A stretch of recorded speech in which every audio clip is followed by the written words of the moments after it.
Welcome into the Action Network podcast. We are presented by BetMGM, the king of sports books. It is time for NFL best bets for NFL Week 17. The regular crew, the OG crew, back in the saddle. We have Brandon Anderson, Vegas Refund, a.k.a. Luke Swain.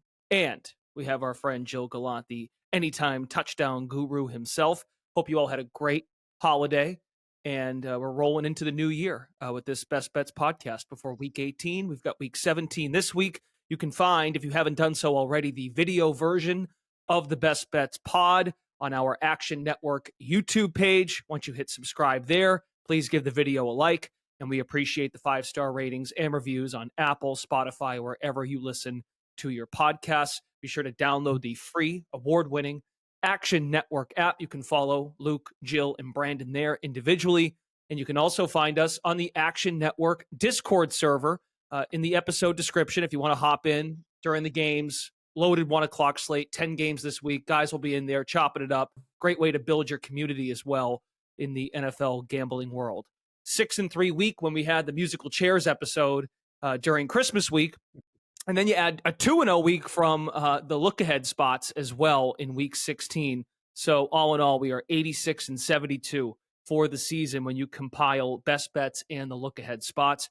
I turn it over to you, Brandon Anderson, for your first best bet of Week 17. What do you have for us?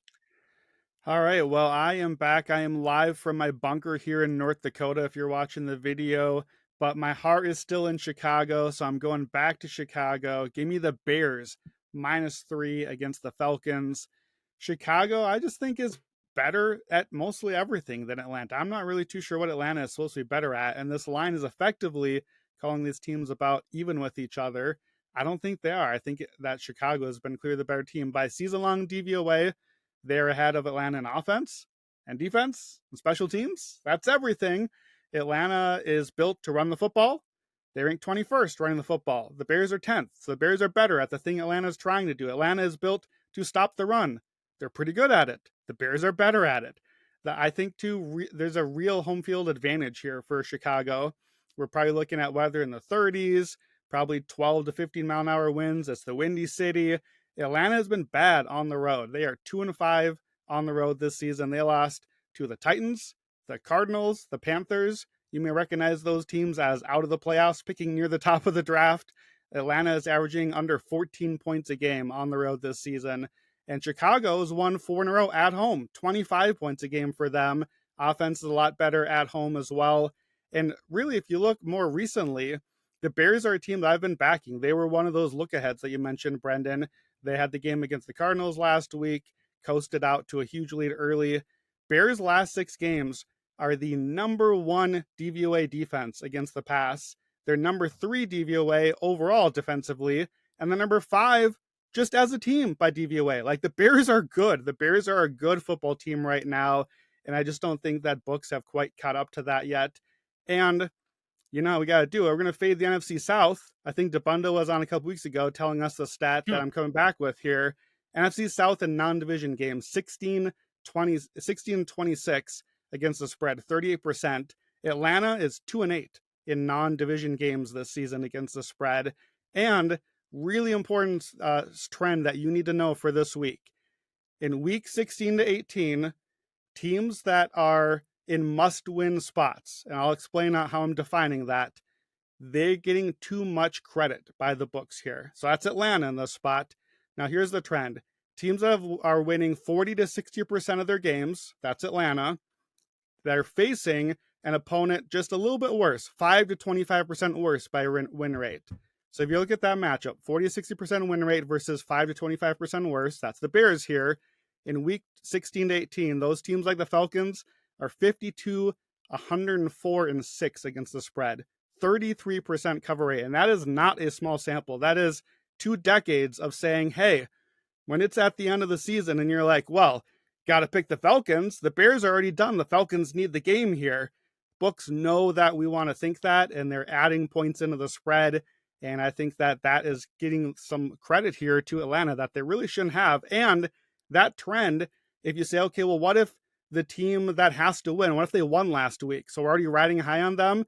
it's even worse for them then. They go to 12, 34, and 3. So 26% cover rate, fail to cover by a touchdown, 6 points basically. I think people are just a little too excited about Atlanta. Good job for them. They beat Indianapolis. I don't really make much of Indy, so I didn't make much of that game. Chicago's been the better team since September. I honestly think Chicago is good enough right now that they could be in the playoff hunt, but, they gave some games away. So if you look at the lines, this is Bears -3. It's stuck right at that key number all week. I think this is going to maybe get to -2.5 based on where some of the juice is trending. If you want to wait, I don't mind waiting to try to get below the key. I'm fine. Bears -3. That's the pick for the pod here. I would make it Bears -4 or better. So give me Chicago. Even though I'm in North Dakota, keep my heart in Chicago. Bears -3. Hey, you mentioned the home field component, how it favors the Bears, and just looking through the schedule for the Atlanta Falcons when they are not playing in a dome. Remember that game a few weeks ago against Carolina? Now that was a soggy game, but just god awful. They completely changed. I think they did cover a short number against Arizona, or they played a tight game with Arizona. Arizona may have been an underdog in that game, but all in all, I completely agree with the Falcons just being inept outdoors, cold weather in Chicago. Luke Swain, what do you have for a first best bet for Week 17?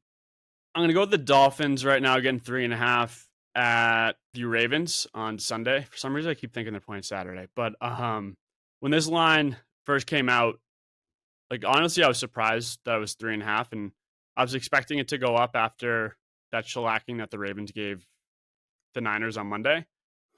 But both teams are, I guess you could say, in a letdown spot after the Dolphins had a big win against the Cowboys. Ravens had a big win against the Niners, which I would probably say that the Ravens game would be, if anyone has more of a letdown, it might be the Ravens, because beating the Niners like they did was honestly huge.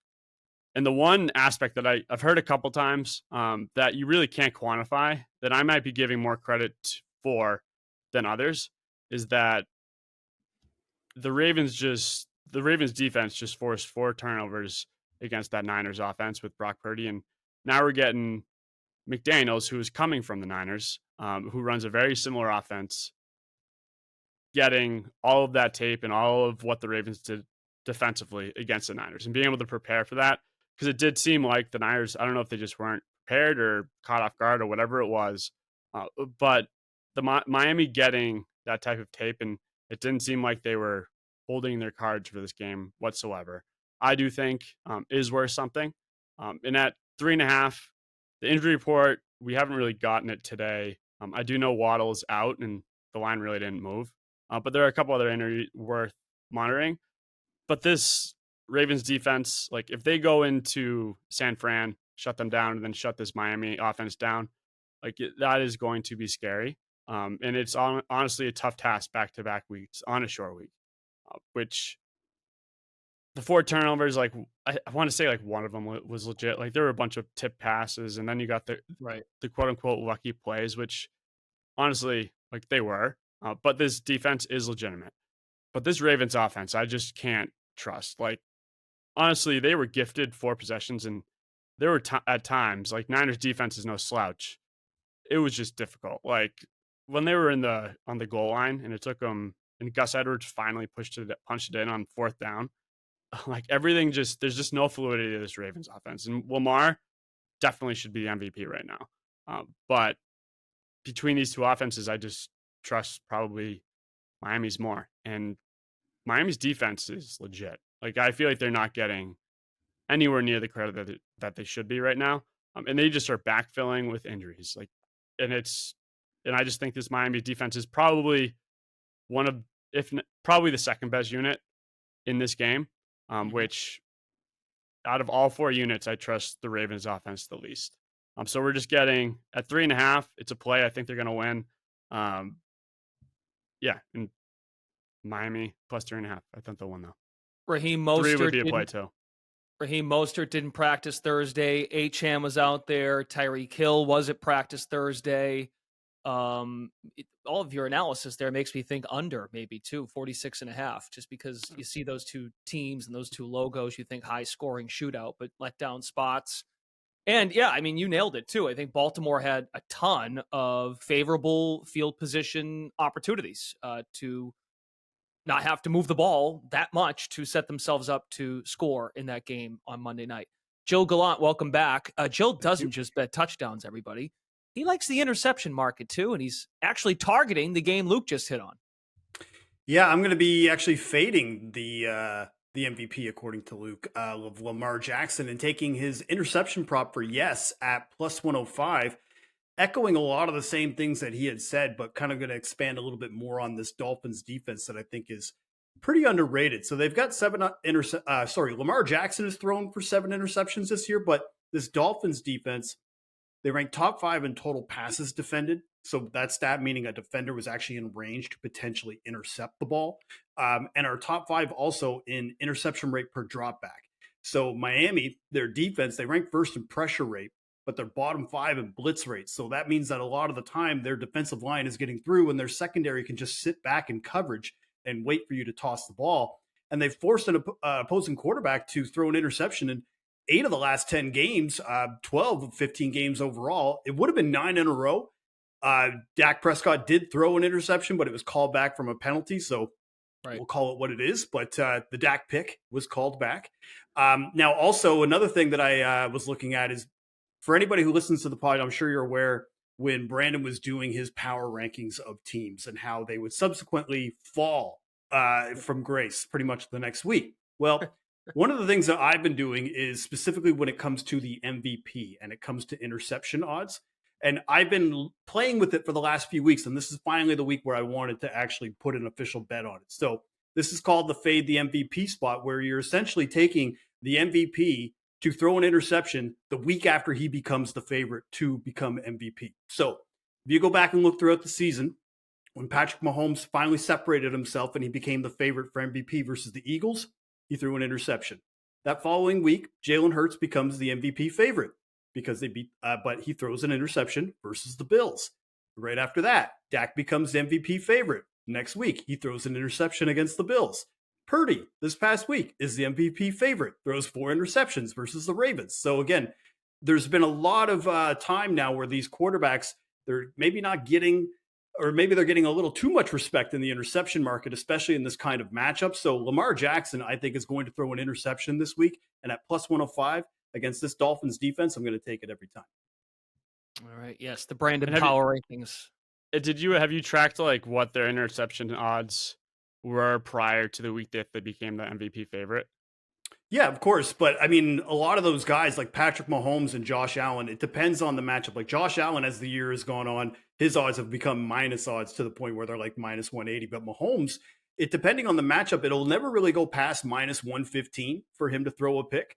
And then some weeks you'll see it around plus 105. But now Mahomes, because of that, is actually the interception profits leader for the season now at just over 7.5 units. So, and Dak, he was around minus 110 to throw an interception against Buffalo. So not surprising being on the road in Buffalo. But Brock Purdy, he was around plus 105 against the Ravens this past week to throw an interception, and 4 were happening. So I wouldn't probably put too much stock in the odds per se, but I would definitely say a lot of the time when they're becoming MVP, they're facing this matchup that probably where they should be a little bit lower odds, and we're getting a little bit more value as a result of their previous play. It's funny you say that because looking in the market now, Mahomes to throw a pick against Cincinnati, yes, at minus 120 is what we're seeing right now on Patrick Mahomes. So the market has caught up and corrected itself in the second last week of the season. Brandon from the bunker is fading the NFC South yet again. I'd actually like to know. I mean, you don't, Brandon, I doubt it. You might know because you just are that kind of guy. You might know what your record is in the bunker and how profitable you are when you make picks from that location. But I don't mind this strategy of just fading the NFC South once again with your second. Yeah, I don't have the record from the bunker, but I do know that fading the NFC South has gone well for us on this podcast. So we'll stick with that. We're going to go to Saints Bucks. We got ourselves an NFC divisional game. Division's on the line. Give me the under 43. I'm going to stay in the division and keep fading these terrible teams, right? That's just the way to go here. We've talked about the trend in the division. We'll get to that. This total has actually gone up this week. It was around 41 and a half on Sunday, so it's ticking up 43 at one book. Grab that, obviously, if you can. That movement matters. 40 and 41 is kind of a key number range for totals.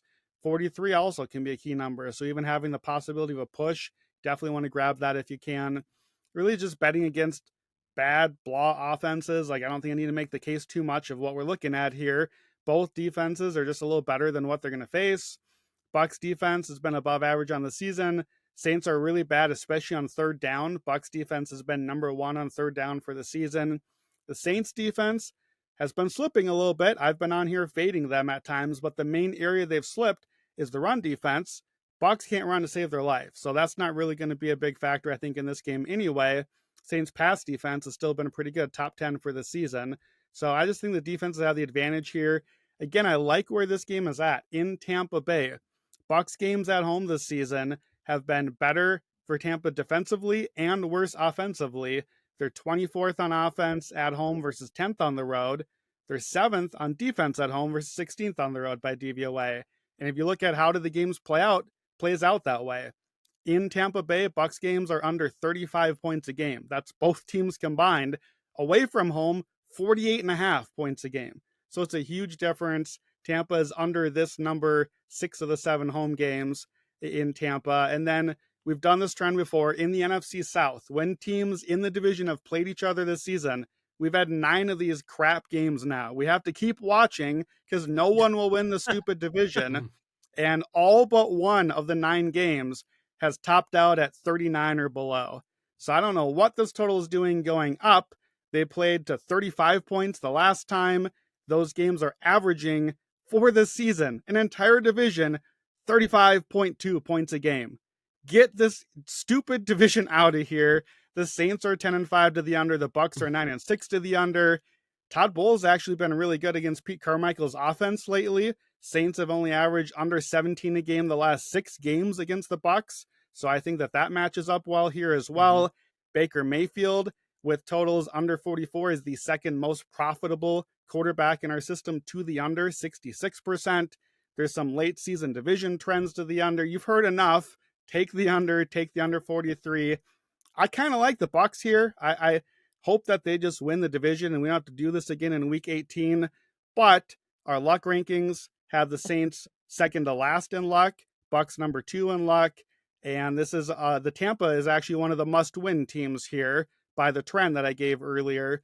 So I'm going to be careful. I probably won't just do the Bucs. I was thinking about that here. Maybe just a first half play because they've been much better there.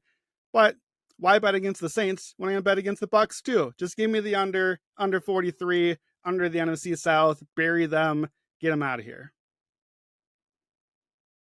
Tampa Bay averaging close to 30 points a game the last 3 weeks. But Brandon suspects that might come back down to earth in an in-division matchup. It is going to be a nice day in Tampa Sunday. Sunny, high of 66. Because, like, I'm just to play devil's advocate, some of these games in Tampa, that they've had rain, they've had wind, they've been sloppy. They've made the slop even more sloppy. It was going to be a nice game, and then they're going to put an NFC South football game on the television. It won't be a nice day anymore. Fair enough. All right, Luke, what do you got for your second one? So I'm going to go with the Panthers right now at plus 6.5, which, man, like this Jags team is just in like total disarray right now. And like normally it would be like something that you'd want to like buy low on the Jags, like expecting a bounce back. Who did they just sign off the practice squad? Matt Barkley? Is that right? Matt Barkley is on their active roster now, or could be if Lawrence is in danger of playing in this game. I don't know if it's Matt Barkley, but like I thought I saw. I mean, I'll double check. But it's just like I don't think any team I've lost more than the Jags this year, and like the buy lows, like those are out the door.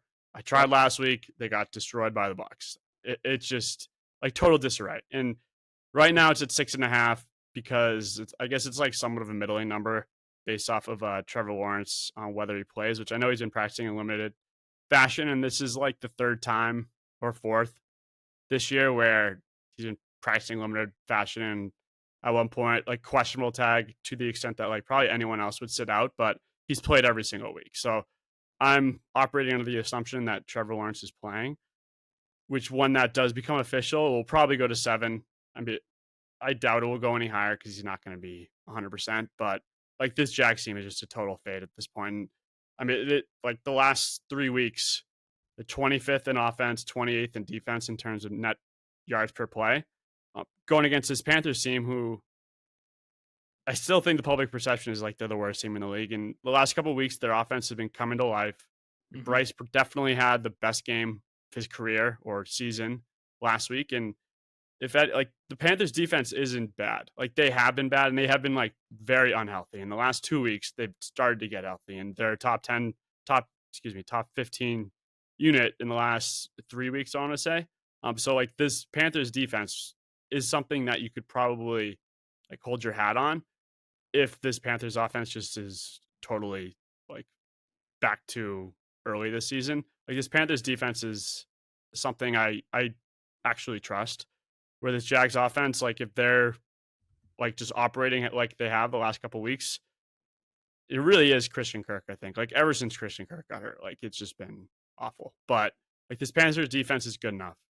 Panthers offense has looked a lot better. Seems like it's been making strides ever since Frank Reich got fired. It seems like they are going balls out, which they literally have nothing to tank for because they don't have the number 1 pick. So I'm just going to take the Panthers at plus 6.5. Like, if you want to, like, I wouldn't blame you for taking the 6.5 right now. I do think Trevor Lawrence is going to play, so I wouldn't blame you for waiting and probably getting a 7, maybe a 7.5 once he does become official. Like, usually it's something I go like half 6.5, wait for the news comes out, go the other half. But Panthers plus 6.5 plus 7, like, that's definitely a bet against this Jags team that, like, the only angle you would ever bet the Jags is if like you were just totally buying low. And outside of that, there's just nothing positive to say about them. And they were the number 1 seed like 4 weeks ago in the AFC. And I still think they're getting credit for their record, which they were 8-3. Now they're 8-6, 8-7. And like, they are, like, they could miss the playoffs. Like, there's a scenario that they miss the playoffs where they were number 1 seed 4 weeks ago. It's crazy. This speaks to Brandon's point, though, about the book maybe not. It's trying to tempt you to take a team that's in contention, needs the game at 8-7 and a 3-way tie in the AFC South.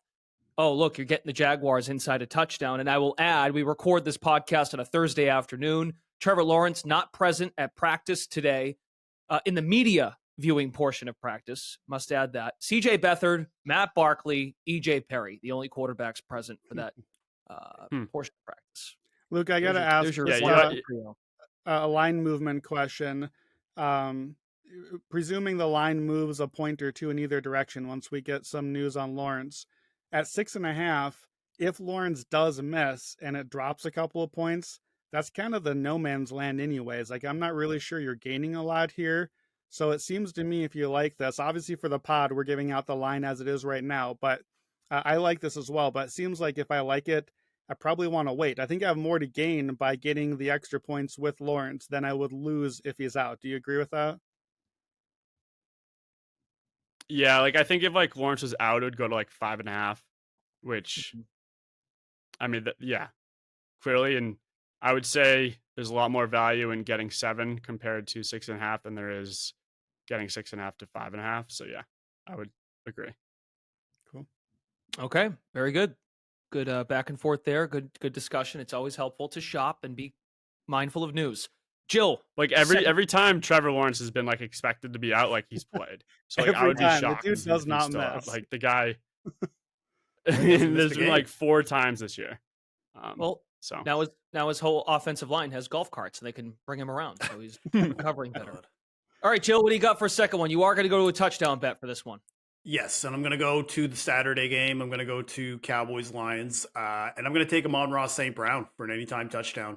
He's around plus 160. He's got 8 touchdowns this year, 5 touchdowns over the last 7 games, averaging around 10 targets per indoor game. And I think indoors is the key word we need to talk about when we talk about the Detroit Lions, because they are night and day when compared to playing indoors as opposed to outdoors. Jared Goff has a touchdown interception ratio over 3 to 1 indoors, where it's about 1.5 to 1 when playing outdoors. And again, I'm maybe a little too close to the source material.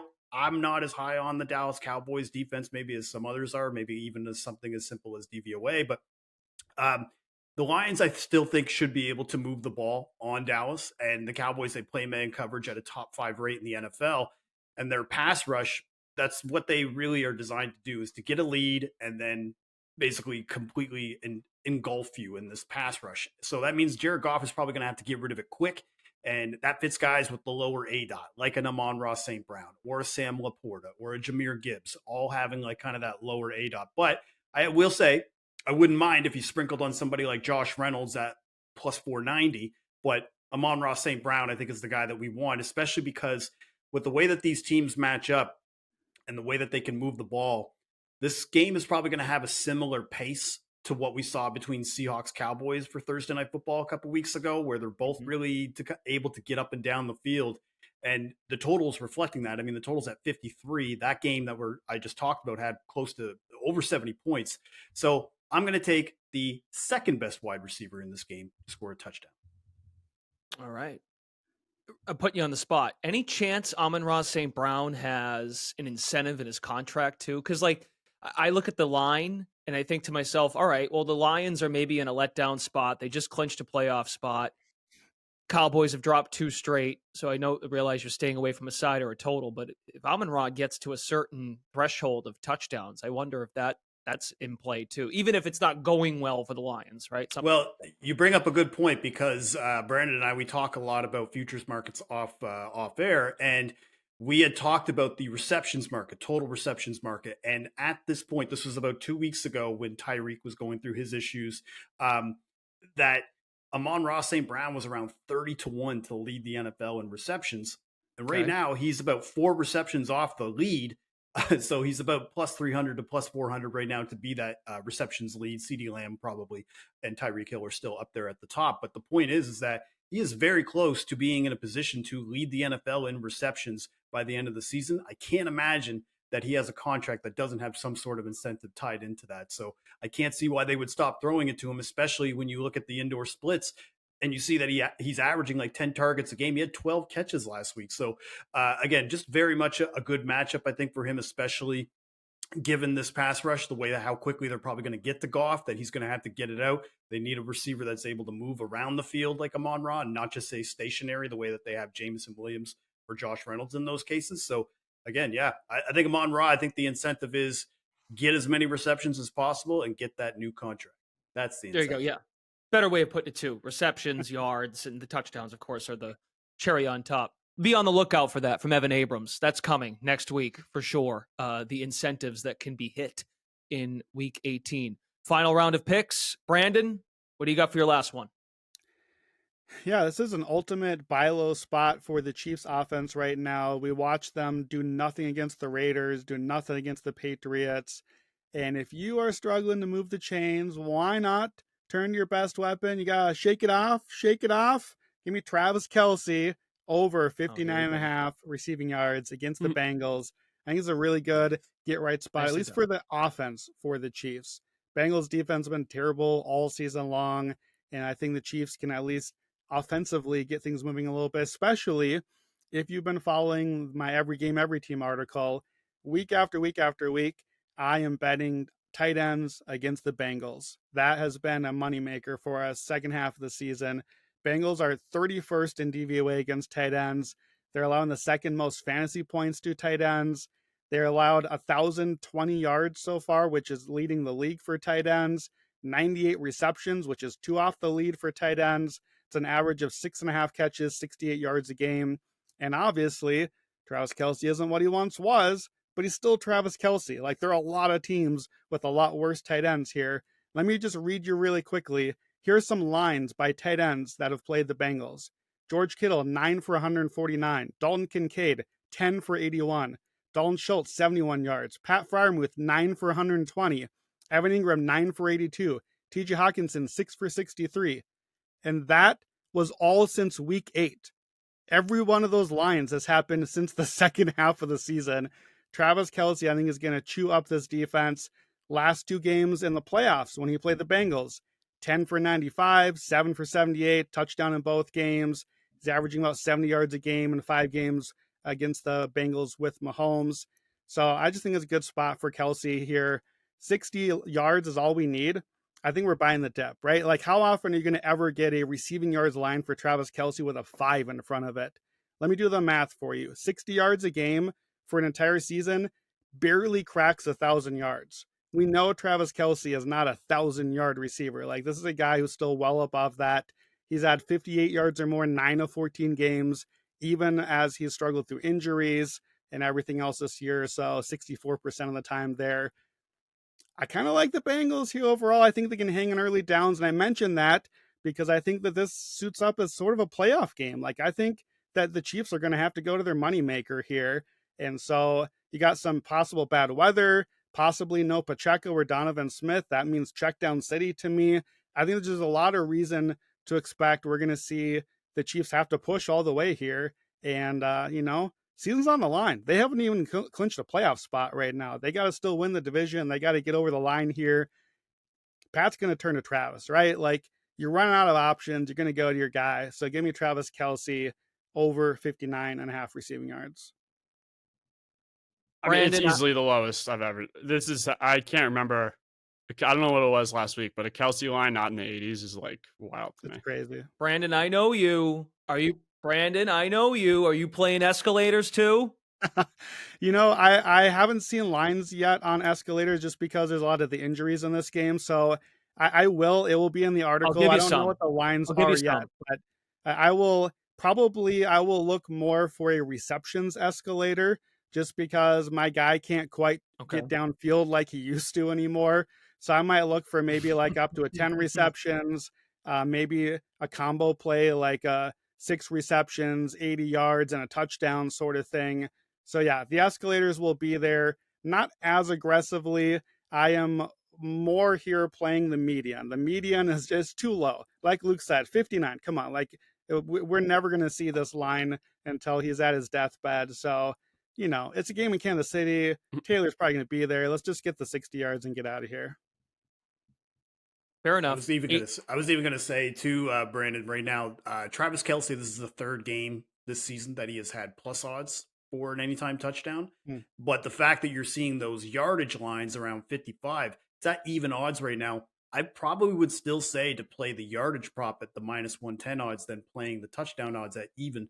But I will say it shows you that what sportsbooks and what they think of the tight end position against the Bengals, because last week Pat Freiermuth broke mine and Nick Giffin's hearts with a plus 470 touchdown bet on this Bengals defense. And he saw, I think, maybe one target.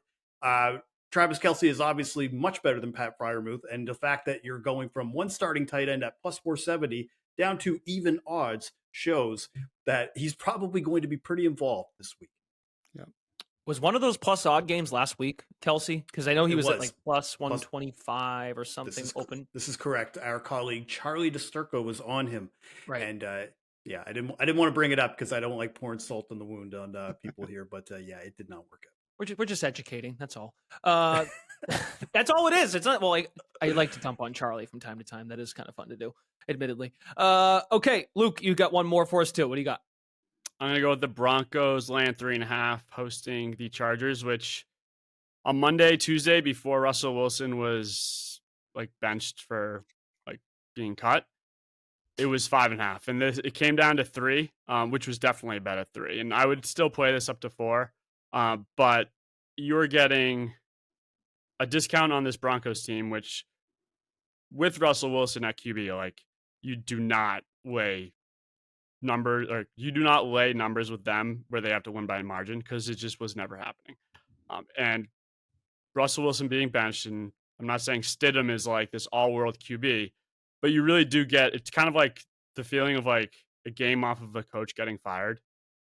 You get that same vibe of like Russell Wilson getting benched, re-energizing this Broncos team, hosting a Chargers team who literally just went off of that, where they almost beat the Bills last Saturday as, I want to say, 12-point underdogs, which was the game off of Staley being fired. So like games off of like huge things like this, there's always like the energy, like it's like kind of like an auto bet where I'm really getting the same vibes on this Broncos team. And it seems like Sean Payton wanted to bench Russell Wilson all season. Not that Stidham is his guy, but like he just like, this isn't the same Broncos offense that could never win by margin anymore. Stidham had the same situation last year, came in, and he had the game of like his life. I think it was against the Raiders. He threw for like 5 touchdowns, and then he Niners. fell back down to Raiders, yeah, and he fell back steeply to earth. In this spot, Chargers team still has Easton Stick. 2 weeks ago, I think we all watched, and it was painful. Now he's going on the road in Denver. I think it's a primetime game. Only getting 3.5. Like, I would never bet the Chargers at these odds. And at 3.5, like, it's the backup angle. It's just, there's so many angles to this Broncos side that you just have to bet. 3 would have been great. 3.5, totally fine. I would still play it up to 4. So I'll take the Broncos laying 3.5, hosting the Chargers. Okay, that's a 4:30 game on Sunday, right up against Kansas City and Cincinnati. The frozen pizza game, but no more frozen pizza, Jill, perhaps, for Sean Payton. He's thrilled about this. And Russell Wilson has already tweeted, too, that he's ready to move on. He's moving onward. And the one thing about this, I would definitely bet this sooner rather than later. I don't see this line going anywhere but up, especially if Keenan Allen, which I don't expect Keenan Allen to play. I think he's just shut down for the year, which I feel like is already baked into this line, but you're probably going to get it will definitely move when he's ruled out, if he is ruled out. There's really no reason for I think he's 32-year-old wide receiver to play at this point. So I would definitely jump on this now. All right. Excellent. Jill, take us home. One more touchdown bet for us. Cool. Yeah, and that Stidham game that you're talking about, Luke, only reason why I even know most about it is because I had a ton of Raiders bets in that game, and it was against the Niners, and like Darren Waller scores a touchdown. He's like plus 450 now. I mean, it felt like a lifetime ago now at this point where Darren Waller is. But all right, let's talk about Packers Vikings. And I'm going to take pretty vanilla pick here, but Justin Jefferson should not be plus 125 to score a touchdown on this defense. He should probably be around minus 110 at even odds at best. And Justin Jefferson, he scored last week. He's got 20 targets in the last 2 games. And that's probably only going to continue and maybe even increase even more because now there's no TJ Hawkinson. Jordan Addison is not practicing. We'll see how it goes throughout the week if he even plays. But again, it looks like it could be a lot of just Powell and Osborne out there with Jefferson. But honestly, I mean, Jaron Hall is going to be the starter this week. I know that people will tell me, look, Nick Mullins is a slinger. It can't possibly be any worse than what we saw with Nick Mullins or Josh Dobbs. I think it's also a product of this offense because all 3 of those, Nick Mullins, Josh Dobbs, and Kirk Cousins all have games with 3 or more interceptions in a game. So I just think a lot of this offense is predicated on passing. That's why I'm a little higher on Jaron Hall coming in here, especially because they're facing a Packers defense that is 30th in DVOA versus the pass, 28th in DVOA to wide receiver 1, 7 passing touchdowns allowed in just the last 3 games. And Jair Alexander, after coin flip gate or whatever we want to call it, I guess, he's not going to be out there shadowing Justin Jefferson. So I just think with the volume alone, you were going to probably see Justin Jefferson have 12 or more targets in this game. And if that's the case, and you're giving me plus 125 odds for probably a top 3 playmaker in the NFL, I'm going to take that. So Justin Jefferson at plus 125, he will score a touchdown against the Green Bay Packers. I mean, they literally have no one else. So I don't know if that's like, I mean, Addison probably isn't going to play. Hawkinson is not out. Like, I don't know if that's like a good thing or a bad thing where they're just going to like quadruple cover Jefferson because literally there's no one else. Or that is a good point, Luke. That is a good point. But still, but there's no one else to throw to. I would beg to differ. I think KJ Osborne at plus 500 is very good odds. Yeah, I know, but that's okay. Like again, you should forget about him when you have an offense with Justin Jefferson, TJ Hawkinson, and Jordan Addison. But at the same time, when those guys are gone, we've still got some scruff left. Why don't we throw KJ Osborne out there, who's going to play probably 85 to 90% of the snaps, and you're getting 5-1 odds on. Yeah, and you mentioned Jair Alexander. He's a big miss here. Like when you watch these teams play that specific matchup, Alexander on Jefferson, like that dude, Jair is trash talked for like months in advance, waiting to face off against Justin Jefferson. Yep. And so like now Jefferson just gets to go off with no Jair, no shutdown corner or crosser. I know Jair's not what he once was, but to to be able to have another big catch, to be able to score that touchdown and point over at the sideline to the guy in sweatpants being like, can't cover me on the sidelines, you coin flip dingus. Like it's coming. And Well, like, I mean- this is the Sunday night game and it's effectively an elimination game. Like, you got to win this game. Both of these teams here, they're going to feed Jefferson. It's definitely, for my article, I'm on Jefferson, escalators and overs in this one. So it definitely looks like a touchdown spot for him in the matchup with no Alexander. There it is. The bunker will escalate at some point this weekend. Very good. Brandon, just to confirm, no look ahead this week. There's not much available out there right now because the books have been more wise to not put those lines out. Yeah, it's a bummer. Week 18 has always been one of the favorites because you sometimes get like 10 points of CLV or something crazy when the lines go crazy. Because obviously, like, it's all the playoff scenarios, right? So take a look at the lines. Like, we're going to get, it's definitely one you want to tune into the hot read on Sunday night on the podcast, because there's some of these lines you're going to be able to grab early in the week. And then come Tuesday, Wednesday, coaches being like, oh, we might be resting our guys because the way that the playoff setup comes, or we're going to turn our attention to the young quarterback or give somebody a new start. Like that's, weird stuff happens in week 18. Unfortunately, the books have given us no chance really to bet on that going into the week, but we'll get them. We'll get them on the hot read. We'll get them early in the week, just not right now on the look ahead.